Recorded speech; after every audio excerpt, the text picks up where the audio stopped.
संपूर्ण महाभारत वैवाहिक पर्व अध्याय 191 से 193। धृष्टद्युम्न का गुप्त रूप से पांडवों के वहां का सब हाल देखकर राजा द्रुपद के पास आना तथा द्रौपदी के विषय में द्रुपद का प्रश्न धृष्टद्युम्न के द्वारा द्रौपदी तथा पांडवों का हाल सुनकर राजा द्रुपद का उनके पास पुरोहित को भेजना तथा पुरोहित और युधिष्ठिर की बातचीत, पांडवों और कुंती का द्रुपद के घर में जाकर सम्मानित होना और राजा द्रुपद द्वारा पांडवों के शील स्वभाव की परीक्षा। वैशंपायन जी कहते हैं, जन्मेजय जब कुरु नंदन भीमसेन और अर्जुन कुम्हार के घर जा रहे थे, उसी समय पांचाल राजकुमार धृष्टद्युम्न गुप्त रूप से उनके पीछे लग गए।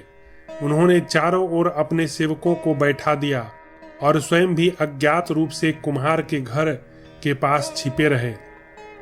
सायंकाल होने पर शत्रुओं का मान मर्दन करने वाले भीमसेन, अर्जुन और महानुभाव नकुल सहदेव ने भिक्षा लाकर युधिष्ठिर को निवेदन की। इन सब का अंतःकरण उदार था।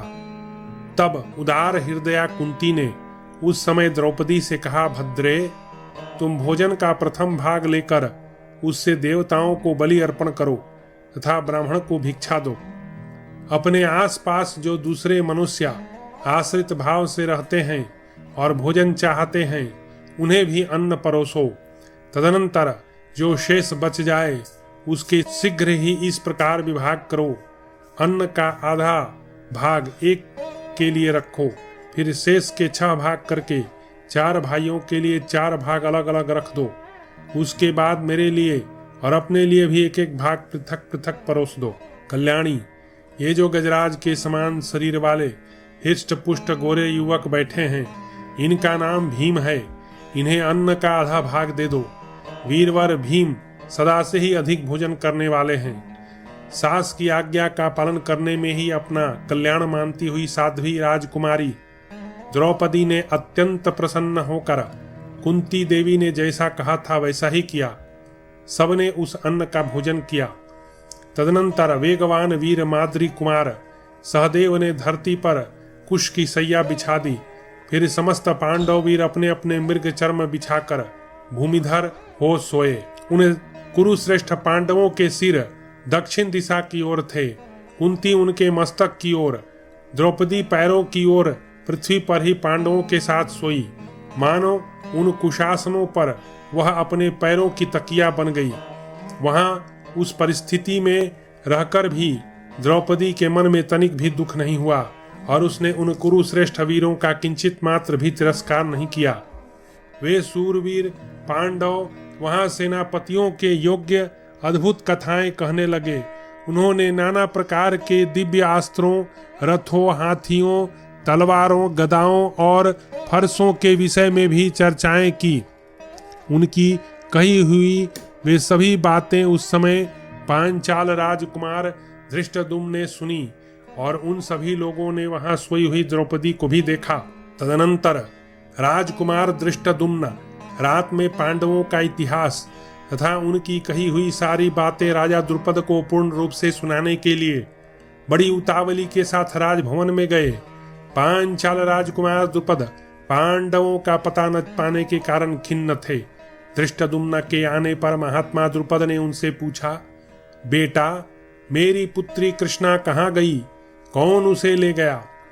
कहीं किसी शूद्र ने अथवा नीच जाति के पुरुष द्वारा ऊंची जाति की स्त्री से उत्पन्न मनुष्य ने या कर देने वाले वैश्य ने तो मेरी पुत्री को प्राप्त नहीं कर लिया? और इस प्रकार उन्होंने मेरे सिर पर अपना कीचड़ से सना पांव तो नहीं रख दिया? माला के समान सुकुमारी और हृदय पर धारण करने योग्य मेरी लाडली पुत्री शमशान के समान अपवित्र किसी पुरुष के हाथ में तो नहीं पड़ गई? क्या द्रौपदी को पाने वाला मनुष्य अपने समान वर्ण क्षत्रिय कुल का ही कोई श्रेष्ठ पुरुष है अथवा वह अपने से भी श्रेष्ठ ब्राह्मण कुल का है? बेटी, मेरी कृष्णा का स्पर्श कर किसी निम्न वर्ण वाले मनुष्य ने आज मेरे मस्तक पर अपना बायां पैर तो नहीं रख दिया? क्या ऐसा सौभाग्य होगा कि मैं नरश्रेष्ठ अर्जुन से द्रौपदी का विवाह करके अत्यंत प्रसन्न हूँ और कभी भी संतप्त न हो सकूं। महानुभाव पुत्रा, ठीक ठीक बताओ, आज किसने मेरी पुत्री को जीता है? वह पुरुष कौन है? क्या कुरुकुल के श्रेष्ठ वीर विचित्र वीर कुमार पांडु के सूरवीर पुत्र अभी जीवित हैं? क्या आज कुंती के सबसे छोटे पुत्र अर्जुन ने ही उस धनुष को उठाया और लक्ष्य मार गिराया था? वही सम्पायन जी कहते हैं, जन्मेजय, राजा द्रुपद के यों कहने पर सोमक शिरोमणि राजकुमार धृष्टद्युम्न अत्यंत हर्ष में भरकर वहां जो वृत्तांत हुआ था एवं जो कृष्णा को ले गया वह कौन था, वह सब समाचार कहने लगे। धृष्टद्युम्न बोले, महाराज, जिन विशाल एवं लाल नेत्र वाले कृष्ण मृग चर्मधारी तथा देवता के समान मनोहर रूप वाले तरुण वीर ने श्रेष्ठ धनुष पर प्रत्यंचा चढ़ाई और लक्ष्य को वेध कर पृथ्वी पर गिराया था, वे किसी का भी साथ न करके अकेले ही बड़े वेग से आगे बढ़े थे।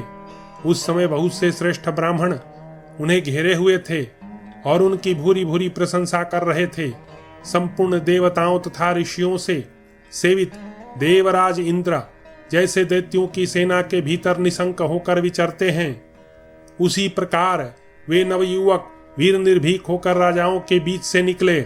उस समय राजकुमारी कृष्णा अत्यंत प्रसन्न हो उनका मृग चर्म थाम कर ठीक उसी जगह, ठीक उसी तरह उनके पीछे पीछे जा रही थी जैसे गजराज के पीछे हथनी जा रही हो। यह देख राजा लोग सहन न कर सके और क्रोध में भरकर युद्ध करने के लिए उस पर चारों ओर से टूट पड़े।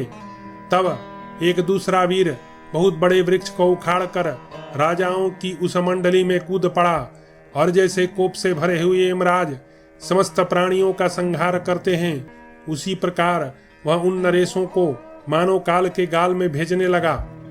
नरेंद्र, चंद्रमा और सूर्य की भांति प्रकाशित होने वाले वे दोनों नरश्रेष्ठ सब राजाओं के देखते देखते द्रौपदी को साथ ले नगर से बाहर कुम्हार के घर चले गए। उस घर में अग्नि शिखा के समान तेजस्विनी एक स्त्री बैठी थी। मेरा अनुमान है कि वे उन वीरों की माता रही होगी। उनके आसपास अग्नितुल्य तेजस्वी वैसे ही 3 श्रेष्ठ नरवीर और बैठे थे। उन दोनों वीरों ने माता के चरणों में प्रणाम करके द्रौपदी से भी उन्हें प्रणाम करने के लिए कहा। प्रणाम करके वहीं खड़ी हुई कृष्णा को उन्होंने माता को सौंप दिया और स्वयं वे नरश्रेष्ठ वीर भिक्षा लाने के लिए चले गए। जब वे लौटे तब उनकी भिक्षा में मिले हुए अन्न को लेकर उनकी माता के आज्ञा अनुसार द्रौपदी ने देवताओं को बलि समर्पित की, ब्राह्मणों को दिया और उन वृद्धा स्त्री तथा उन प्रमुख नरवीरों को अलग अलग भोजन परोसकर अंत में स्वयं भी बचे हुए अन्न को खाया। राजन भोजन के बाद वे सब सो गए। कृष्णा उनके पैरों के समीप सोई। धरती पर ही उनकी सैया बिछी थी, नीचे कुश की चटाई थी और ऊपर मृग चर्म बिछा था। सोते समय वे वर्षा काल के मेघ के समान गंभीर गर्जना करते हुए आपस में बड़ी विचित्र बातें करने लगे। वे 5 वीर जो बातें कह रहे थे वे वैश्यों, शूद्रों तथा ब्राह्मणों जैसी नहीं। राजन, जिस प्रकार वे युद्ध का वर्णन करते थे उसे हम मान लेने में तनिक भी संदेह नहीं रह जाता कि वे लोग क्षत्रिय शिरोमणि हैं। हमने सुना है कुंती के पुत्र लाक्षागृह की आग से जलने से बच गए हैं, अतः हमारे मन में जो पांडवों से संबंध करने की अभिलाषा थी अवश्य वही सफल हुई जान पड़ती है। जिस प्रकार उन्होंने धनुष पर बलपूर्वक प्रत्यंचा चढ़ाई, जिस तरह दुर्भेद्य लक्ष्य को बेद गिराया और जिस प्रकार वे सभी भाई आपस में बातें करते हैं, उससे यह निश्चय हो जाता है कि कुंती के पुत्र ही ब्राह्मण वेश में छिपे हुए विचर रहे हैं। जन्मेजय, इस समाचार से राजा द्रुपद को बड़ी प्रसन्नता हुई।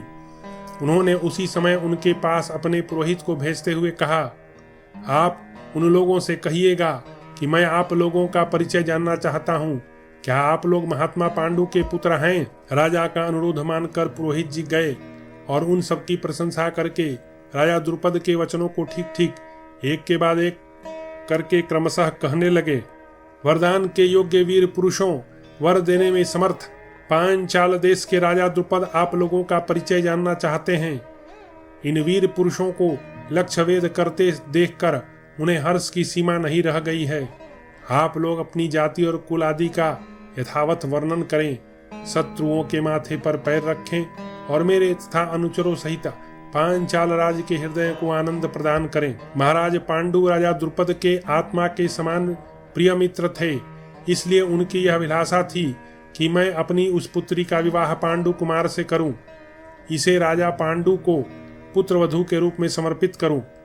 सर्वांग सुंदर शूरवीरों, राजा द्रुपद के हृदय में नित्य निरंतर यह कामना रही है कि मोटी एवं विशाल भुजाओं वाले अर्जुन मेरी इस पुत्री का धर्म पूर्वक पाणी ग्रहण करें। उनका यह कहना है कि यदि मेरा यह मनोरथ पूर्ण हो जाए तो मैं समझूंगा कि यह मेरे शुभ कर्मों का फल प्राप्त हुआ है। यही मेरे लिए यश, पुण्य और हित की बात है। जब विनयशील पुरोहित जी यह बात कह चुके तब राजा युधिष्ठिर ने उनकी ओर देखकर पास बैठे हुए भीमसेन को आज्ञा यह दी कि इन्हें पाद्य और अर्घ्य समर्पित करो। ये महाराज द्रुपद के माननीय पुरोहित हैं, अतः इनका हमें विशेष आदर सत्कार करना चाहिए। जन्मेजय तब भीमसेन ने पाद्य अर्घ्य निवेदन करके उनका विधिवत पूजन किया।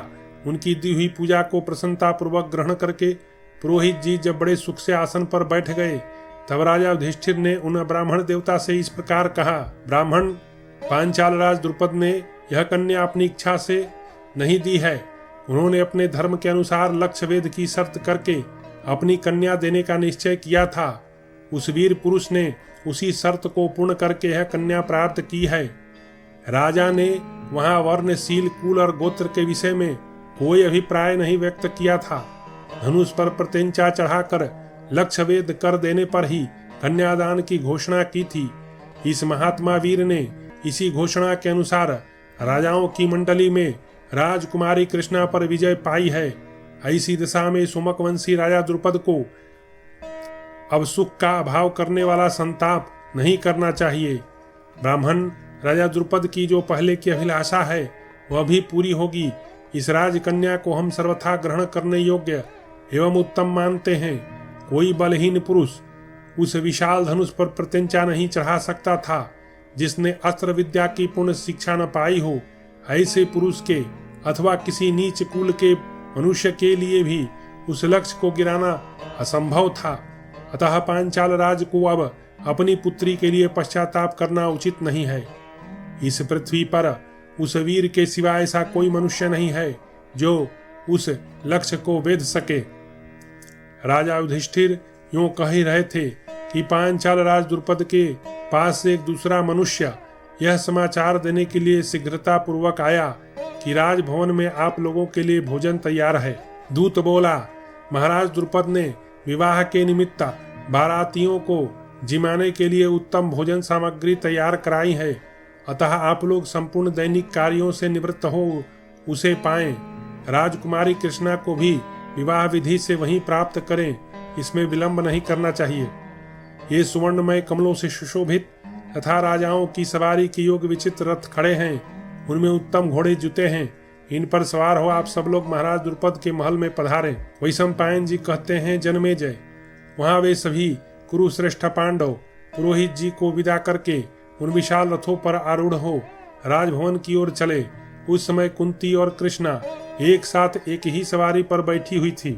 भारत, उस समय धर्मराज युधिष्ठिर ने जो बातें कही थी उन्हें पुरोहित के मुख से सुनकर उन कुरुश्रेष्ठ वीरों के शील स्वभाव की परीक्षा के लिए राजा द्रुपद ने अनेक प्रकार की वस्तुओं का संग्रह किया। राजन, सब प्रकार के फल, सुंदर ढंग से बनाई हुई मालाएं, कवच, ढाल, आसन, गौवे, रस्सियां, बीज एवं खेती के अन्य सामान तथा अन्य कारीगरियों के सब सामान पूर्ण रूप से संग्रहित किए थे। इसके सिवा खेल के लिए जो आवश्यक वस्तु होती हैं उन सब को राजा द्रुपद ने वहां जुटाकर रखा था। दूसरी ओर कवच, चमकती हुई ढाल, तलवार, बड़े बड़े विचित्र घोड़े तथा रथ, श्रेष्ठ धनुष, विचित्र बाण, सुवर्ण भूषित शक्तियां एवं ऋषियां, प्रास, भुषुंडियां, फरसे तथा सब प्रकार की युद्ध सामग्री, उत्तम वस्तुओं से युक्त सैया, आसन और नाना प्रकार के वस्त्र भी वहां संग्रह करके रखे गए थे। कुंती देवी सती साध्वी कृष्णा को साथ ले द्रुपद के रनिवास में गई। वहां की उदार हृदया स्त्रियों ने कौरवराज पांडु की धर्म पत्नी का बड़ा आदर सत्कार किया। राजन, पांडवों की चाल ढाल सिंह के समान पराक्रम सूचक थी। उनकी आंखें सांड के समान बड़ी बड़ी थीं। उन्होंने काले मृग चर्म के ही दुपट्टे ओढ़ रखे थे। उनकी हंसली की हड्डियां मांस से छिपी हुई थीं और भुजाएं नागराज के शरीर के समान मोटी एवं विशाल थीं। उन पुरुष सिंह पांडवों को देखकर राजा द्रुपद, उनके सभी पुत्र, मंत्री, इष्ट मित्र और समस्त नौकर चाकर सब के सब बड़े प्रसन्न हुए। वे नरश्रेष्ठ वीर पांडव वहां लगे हुए पाद पीठ सहित बहुमूल्य शेष सिंहासनों पर बिना किसी हिचक या संकोच के मन में तनिक भी विस्मय न करते हुए छोटे बड़े क्रम से जा बैठे। तब स्वच्छ और सुंदर पोशाक पहने हुए दास दासी तथा रसोइये ने सोने चांदी के बर्तनों में राजाओं के भोजन करने योग्य अनेक प्रकार की सामान्य और विशेष भोजन सामग्री लाकर परोसी। मनुष्यों में श्रेष्ठ पांडव वहां अपनी रुचि के अनुसार उन सब वस्तुओं को खाकर बहुत अधिक प्रसन्न हुए। राजन, तदनंतर वहां संग्रह की हुई अन्य सब वैभव भोग की सामग्रियों को छोड़कर वे वीर पहले उसी स्थान पर गए जहां युद्ध की सामग्री रखी थी। जन्मेजय, यह देखकर राजा द्रुपद, राजकुमार और सभी प्रधानमंत्री बड़े प्रसन्न हुए और उनके पास जाकर उन्होंने अपने मन में यही निश्चय किया कि ये राजकुमार कुंती देवी के ही पुत्र हैं। इस प्रकार श्री महाभारत आदि पर्व के अंतर्गत वैवाहिक पर्व में युधिष्ठिर आदि की परीक्षा विषयक 191 से 193वां अध्याय पूरा हुआ।